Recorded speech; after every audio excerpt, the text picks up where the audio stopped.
Sek, good morning po. Welcome po sa Tira Brigada. Kasama ho ninyo, Brigada Gab, Brigada Haji. Magandang umaga po.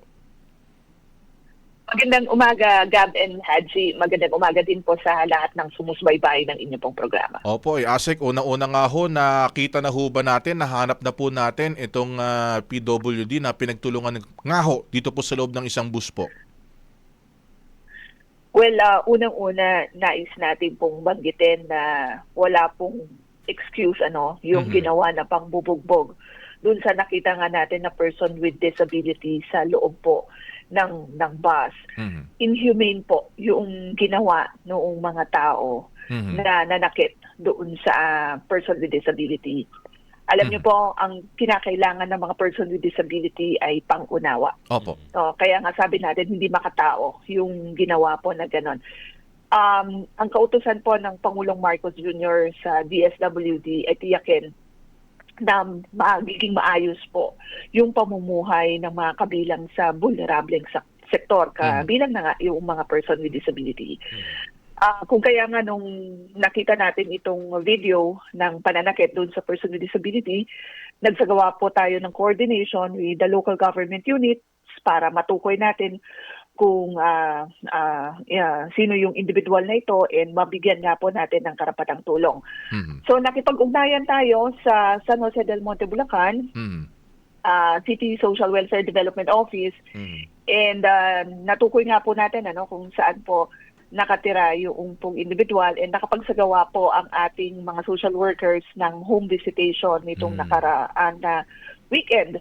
Nitong weekend. And batay nga doon sa ating pong impormasyon na nakalap, natigil po kasi sa therapy yung pong individual. Nag-undergo siya ng therapy. However, because of the limited resources also of the family, ay hindi po nila na ipagpatuloy yung therapy nga para doon sa individual. And ito po yung itutulong ng DSWD. In fact, we're looking at our partners who are providing yung pong ganito nga pong intervention para sa mga individual na sumasailalim sa autism disorder. Opo, nabanggit na nga ho ninyo, ito pong nahinto ho yung kanyang therapy. Ano ho yung mismong eksaktong tulong na maibibigay ho ng DSWD? Sasagutin ho ba ninyo o financial assistance po para po dun sa pagpapatherapy po dito sa PWD na ito?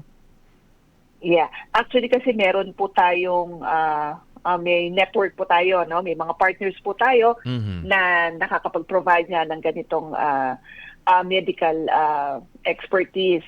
And at the same time, we're looking at how we can provide continuous assistance to the family para naman doon sa filing ng criminal case. And pangatlo, we're also looking at the possibility of referring yung pamilya sa psychosocial support under the existing program of the DSWD, which is the Wireless Mental Health and Psychosocial Support.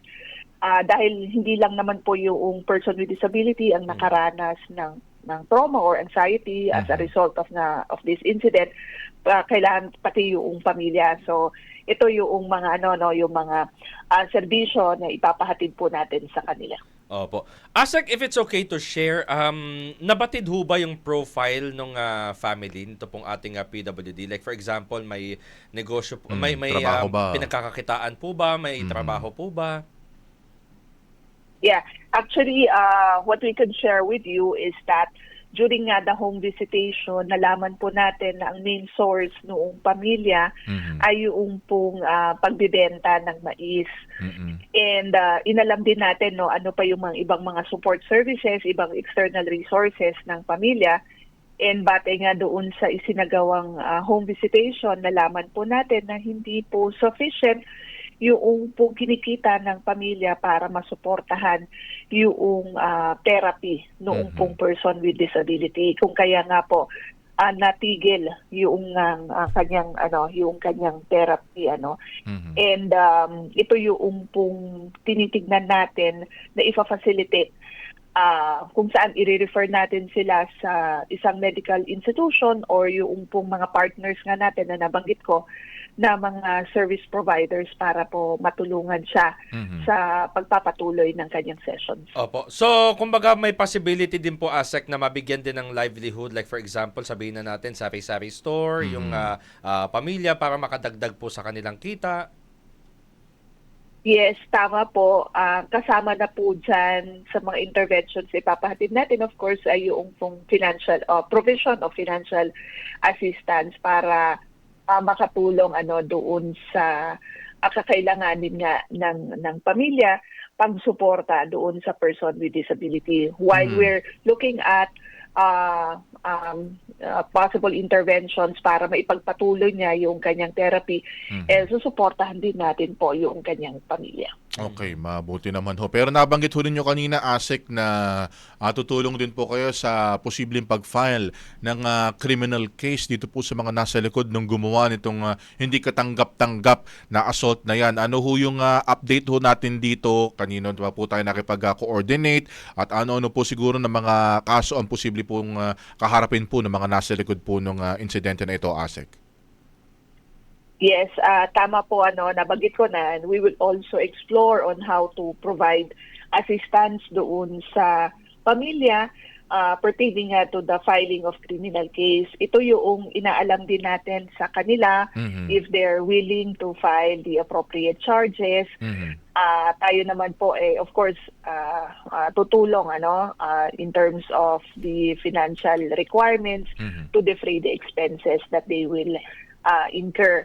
So, yun naman po ang isa sa mga tinitiyak natin dahil araw-araw naman na pinupuntahan ng ating social worker yung pong pamilya kasama yung City Social Welfare Development Office ng San Jose del Monte, Bulacan.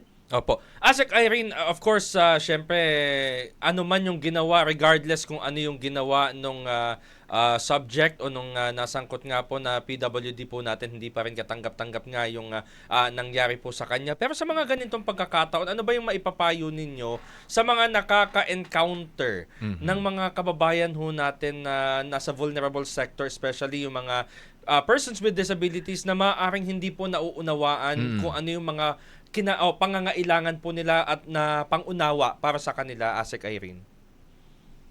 Well, of course, sa ating pong mga kababayan, kapag meron po tayong mga nakikita na ganitong pong mga insidente na na-involve yung pong mga person with disabilities and lahat po ng kabilang sa vulnerable sector, kababaihan, mga bata, mga solo parents, ipagpaalam nyo po sa DSWD, maaari po kayong magpadala ng mensahe sa pamamagitan ng aming mga official communication platforms sa Facebook at DSWD Serves. Nang sa gayon po ay maprotektahan natin yung mga karapatan ng mga vulnerable sector at maisulong po yung kanilang best interest. Mahalaga po na maipakita natin na meron po tayong pagkalinga, pag-unawa at pagmamahal para po sa mga persons with disabilities and all those belonging to the vulnerable sector. Kinakailangan nga na i-promote natin yung isang person with disability inclusive society na tinatawag po natin, na dapat walang mga violent actions na isagawa against any member of this sector. And mabigyan din sila ng equal opportunity para sa nation building, ay ika nga. So ito ay itong panawagan po na ito ay bilang bahagi na rin ng direktiba ni President Marcos Jr. ng isang whole of society approach para maprotektahan at mapangalagaan nga yung mga karapatan at welfare ng mga kabilang sa vulnerable sector. Okay, sige. Masingit ko lang din, ASEC, dahil nandito na ho tayo, kumustahin ko lang ho sana itong si Rose, yung ito nga pong lumitaw mula ho dyan sa isang kanal sa may Makati City. Siyempre, nabigyan na po natin siya ng pangkabuhayan, pero ito pong nakaraan, nabanggit ho ng DSWD na tutulong din po kayo, mag-a-assist din po kayo para po sa pagsailalim po nitong ni Rose sa rehab. Kumusta na ho si Rose sa ngayon, ASEC? Well, nagpapatuloy po ang case management process kay Rose. Araw-araw po siyang binibisita ng kanya pong case manager. And gaya nga po ng nabanggit namin, holistic yung interventions na ibinigay po natin kay Rose, hindi lamang po doon sa kanyang livelihood, ang ating pong ipahatid na tulong, but gayon din po yung iba't iba pong mga assistance na magtitiyak na siya ay totally makaka-recover from her past experiences and that she will have smooth reintegration back into the society. Ito po ay bahagi ng ating pong pagtulong at pagbibigay ng pag-asa sa isang individual na Tira! Brigada! Medyo naputo lang yung linya, partner. Pero kasi nga, di ba, sumailalim sa rehab naman itong si Rose dahil nga nakonfirma nila na gumagamit ito noon. Oo, actually, hindi ko mga magets bakit Hello, yun. sorry, Ayan, naputol po. Go ahead po, Asek. Asek.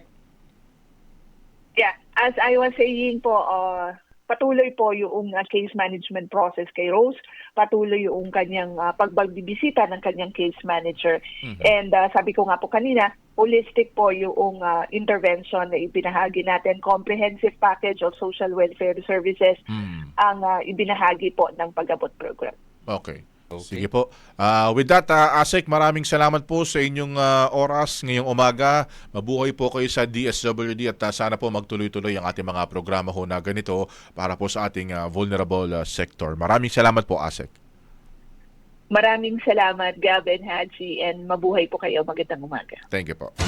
Ang bahaging ito ay hatid sa atin ng DriveMax Herbal Capsule. Lalaking angat, tumatagal.